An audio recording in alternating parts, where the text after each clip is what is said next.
अस्सलाम वालेकुम and very warm welcome to my YouTube channel. मैं हूं अनीका निसार और नाज़रीन, आज हम बात करने जा रहे हैं कुछ अहम मुलाकातों के हवाले से, कुछ सियासी जो मामलात हैं उसके अंदर हलचल हो रही है और हलचल के हवाले से क्या होने जा रहा है, क्या नहीं होने जा रहा और क्या हो चुका है जो कि अभी तक पर्दे के पीछे था।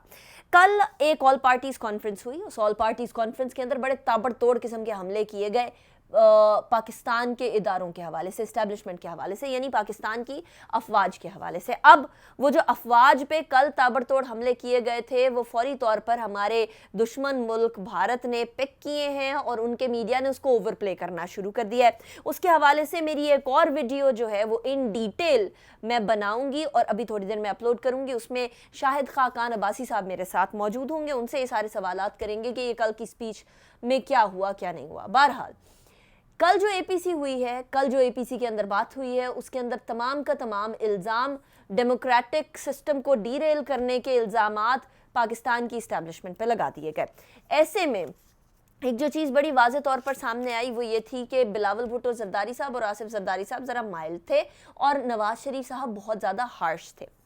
मज़े की बात यह है कि पिछले ही हफ्ते एक मुलाकात हुई है। आपने एक चीज़ तो नोट की होगी कि इस एपीसी के अंदर जब बिलावल बात कर रहे हैं तो शहबाज शरीफ साहब बड़े अनईजी नज़र आ रहे हैं, बड़े टेंस नज़र आ रहे हैं। लेकिन उसकी वजह अब सामने आ गई और वजह यह है कि पिछले हफ्ते एक मुलाकात हुई है।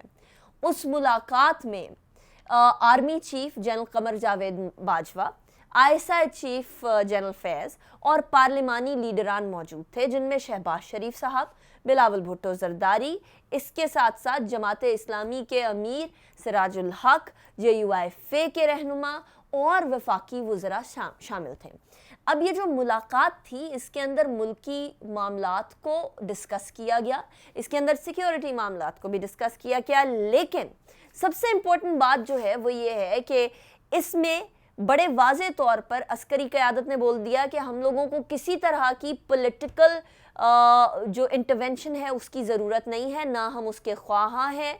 ये भी बता दिया गया क्योंकि पार्लियामेंट्री लीडर्स की तरफ से बारहा कहा जा रहा था कि फ़ौज जो है वो सियासत से बाहर रहे, तो फ़ौज ने बड़ा वाज़े तौर पर बोला कि कल को आपकी यानी पीएमएलएन की या पीपल्स पार्टी की या किसी और की हुकूमत आती है हम उनके भी साथ खड़े होंगे, क्योंकि हमारा काम है स्टेट को मुस्तहकम और स्टेट को ताकतवर रखना। किसी भी तरीके से हुकूमत की मदद करके स्टेट को ताकतवर करना हमारी जिम्मेदारी में आता है। ऐसे में चाहे वो पीटीआई की गवर्नमेंट हो या किसी और जमात की, चाहे वो आज अपोजिशन में बैठी हुई जमात की गवर्नमेंट कल को आए, हम उसी तरीके से ऑल आउट सपोर्ट करेंगे। ये बात बड़ी वाज़े कर दी गई। अब पिछले हफ्ते ये मुलाकात होती है और उसके बाद एपीसी होती है संडे को, और संडे को इस्टेब्लिशमेंट पे ताबड़तोड़ हमले किए जाते हैं, ज़बानी हमले किए जाते हैं और ये कहा जाता है कि इस्टेब्लिशमेंट जो है वो डेमोक्रेसी को डीरेल करने की कोशिश कर रही है, जबकि इसी हफ्ते के दौरान ही एस्टैब्लिशमेंट बड़ा वाज़े कर चुकी थी कि हमें किसी भी तरीके से कोई शौक नहीं है किसी भी तरह पॉलिटिकल इंटरवेंशन करने की। एक और बात जो इस डिस्कशन में ज़ेरे गौर आई वो ये थी कि जी आपने फौजी बाहर खड़े किए हुए थे इलेक्शंस के टाइम पर, जिस बात पर भी बड़ा वाज़े तौर पर आर्मी चीफ ने ये चीज़ क्लियर की पार्लियामेंट्री लीडर्स को कि आप लोग बुलाते हैं सिक्योरिटी के लिए आर्म्ड फोर्सेस को, फौज को इंतखाबात में खड़े होने का शौक नहीं है। आप लोग ये डिमांड करते हैं कि जो पोलिंग स्टेशंस है उसके बाहर खड़े हों। आप लोग ये कहते हैं कि सिक्योरिटी की सूरत हाल सही नहीं है, इसलिए हमें फ़ौज चाहिए। और जब फ़ौज आ जाती है, वो फ़ौजी जवान जो पहले ही हमारे बॉर्डर्स पे लड़ रहा है, जो दहशतगर्दी से लड़ रहा है, उसको आप पोलिंग स्टेशंस के बाहर भी खड़ा कर देते हैं, इसलिए क्योंकि आपने अपना पुलिस का निज़ाम सही नहीं किया। तो वो जो जवान है और उसको बाद में ताना दिया जाए कि वो इलेक्शंस में रिगिंग कर रहा है, तो ये तो ऑफ कोर्स नाइंसाफ़ी वाली बात हो जाएगी, एक डीमोटिवेटिंग फैक्टर हो जाता है। ज़रूरत इस बात की है कि जो पार्लिमानी लीडरान अभी इस्टेब्लिशमेंट पे सारा मलबा डाल रहे हैं वो पुलिस के निज़ाम को सही करें। हमें ये बता दें कि सिंध के अंदर पुलिस का निज़ाम कैसा है, क्या पैसा दे के भर्तियाँ नहीं होती, क्या वहाँ पुलिस करप्शन नहीं करती। हमें ये बता दें कि पंजाब पुलिस को क्या अपने मकासद के लिए इस्तेमाल नहीं किया जाता रहा, क्या मॉडल टाउन वाक़या जो हुआ वो पॉलिटिकली मोटिवेटेड नहीं था।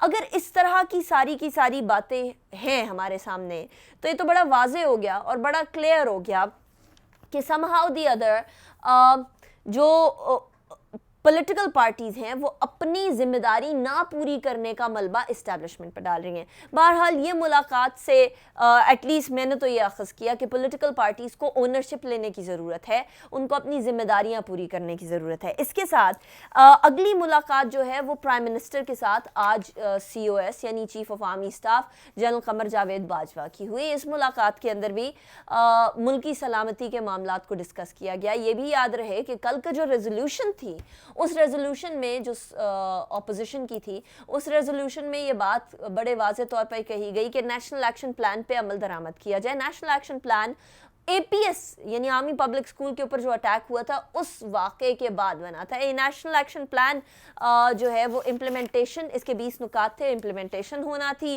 اور اس امپلیمنٹیشن کے اندر 8 نکات کے اوپر تو امپلیمنٹیشن ہوئی, لیکن تقریباً 12 نکات somehow the other انکمپلیٹ رہے. ایسے میں اس کی امپلیمنٹیشن کے اوپر بھی زیر غور آئیں بہت ساری چیزیں, لیکن ملک کی سیکیورٹی کے معاملات کو وزیر اعظم کے سامنے رکھا گیا, اور وزیر اعظم نے اور آرمی چیف نے اس کے اوپر گفتگو کی. اس بات کو یہ ایک طرح سے امیج, یہ امپریشن ازرٹ کرنے کی کوشش کی کہ چاہے اپوزیشن جو مرضی کرے, گورنمنٹ اور آرمڈ فورسز ایک ہی پیج پہ ہیں, کیونکہ بہت ہو گیا کنفرنٹیشنل سیاست, بہت ہو گئی ایک دوسرے کے آمنے سامنے کھڑا ہونا. ضرورت اس بات کی ہے کہ ادارے مل کر پاکستان کو ایز اے اسٹیٹ مضبوط کریں. تو یہ 2 ملاقاتیں تھیں. اب تیسری بات جو میں کروں گی وہ ہے ایک ویڈیو کے بارے میں. فیاض الحسن چوہان صاحب ایک شدید کنٹروورشل پرسنالٹی, انفارمیشن منسٹر ہیں پنجاب میں پاکستان تحریک انصاف کے. ایک بار انہیں نکالا جا چکا ہے اس پوسٹ سے بہت زیادہ کنٹروورشل باتیں کرنے پر. انہوں نے مائنورٹیز کے خلاف بات کی, انہوں نے اسٹیج ایکٹریسز کے خلاف بات کی, انہوں نے بہت ہی بھونڈے انداز کے اندر کئی دفعہ اپوزیشن کو تنقید کا نشانہ بنایا, اور اب اپوزیشن کو APC کے بعد پیغام دے رہے تھے. پیغام ویڈیو کی صورت میں ریکارڈ ہوا.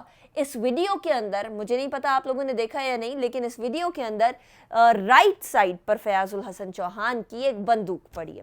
ایک جگہ آپ APC کے بعد اپوزیشن کو پیغام دے رہے ہیں کہ باز آ جائیں, دوسری جگہ آپ بندوق رکھے ہوئے ہیں اپنے دفتر میں, اپنے بیک سائڈ پہ کیمرہ کے ویو میں. کیا آپ دھمکی دینا چاہ رہے ہیں اپوزیشن کو؟ کیا حکومت کے کسی وزیر کو یہ شیوا دیتا ہے کہ وہ کسی بھی اپوزیشن کے شخص کو اس طریقے سے زد و کوب کرے, دھمکائے؟ کیا فیاض الحسن چوہان کے اوپر بھی وہی دفعات لاگو ہوں گی جو کہ اسلحے کی نمائش کے حوالے سے ایک عام شہری پہ لاگو ہوتی ہیں؟ کیا فیاض الحسن چوہان میچور ہوں گے یا نہیں ہوں گے, یا اممیچور ہی رہیں گے, میچورٹی کا مظاہرہ نہیں کریں گے؟ یہ ایک بڑا اہم سوال ہے جو کہ میرے ذہن میں اکثر اوقات کھٹکتا رہتا ہے. اور ایسا کون سی ایسی خوبی ہے فیاض الحسن چوہان میں جو فیاض الحسن چوہان کنٹروورشل ویڈیوز آنے کے باوجود, جو کہ حریم شاہ اور اس کی دوست سندل خٹک کے ساتھ تھی, وہ ویڈیوز آنے کے باوجود, کنٹروورشل سٹیٹمنٹس دینے کے باوجود, میڈیا کے ساتھ تعلقات کو بگاڑنے کے باوجود, انفارمیشن منسٹر ہوتے ہوئے میڈیا کے ساتھ تعلقات کو بگاڑنے کے حکومت کے باوجود بھی اپنی پوزیشن پر اور پوسٹ پر بیٹھے ہوئے ہیں. اور اس کے بعد ہی ہیز دی اوڈیسٹی کہ وہ اپوزیشن لیڈرز کو اس طریقے سے بندوق کی نمائش کے ساتھ دھمکائے. تو جہاں اپوزیشن کی غلطیاں ہیں وہاں حکومت کو اپنے گریبان میں بھی جھانکنے کی ضرورت ہے کہ کیا ایسے منسٹرز کی جگہ حکومتی حلقوں میں ہے, یا اب اس طرح کے لوگوں کو خیر باد کہنے کا وقت آ گیا ہے. اسی کے ساتھ میری ویڈیو کا وقت ختم ہوا ہے. اپنا بہت خیال رکھیے گا. یہ 3 اہم خبریں جو تھیں وہ مجھے آپ کے سامنے رکھنی تھی. اس کے علاوہ ڈیلی اپڈیٹس کے لیے میرے چینل کو سبسکرائب کیجئے, ویڈیو کو لائک کیجئے, بیل آئیکن دبانا نہ بھولیے گا. اپنا بہت خیال رکھیں. اللہ حافظ.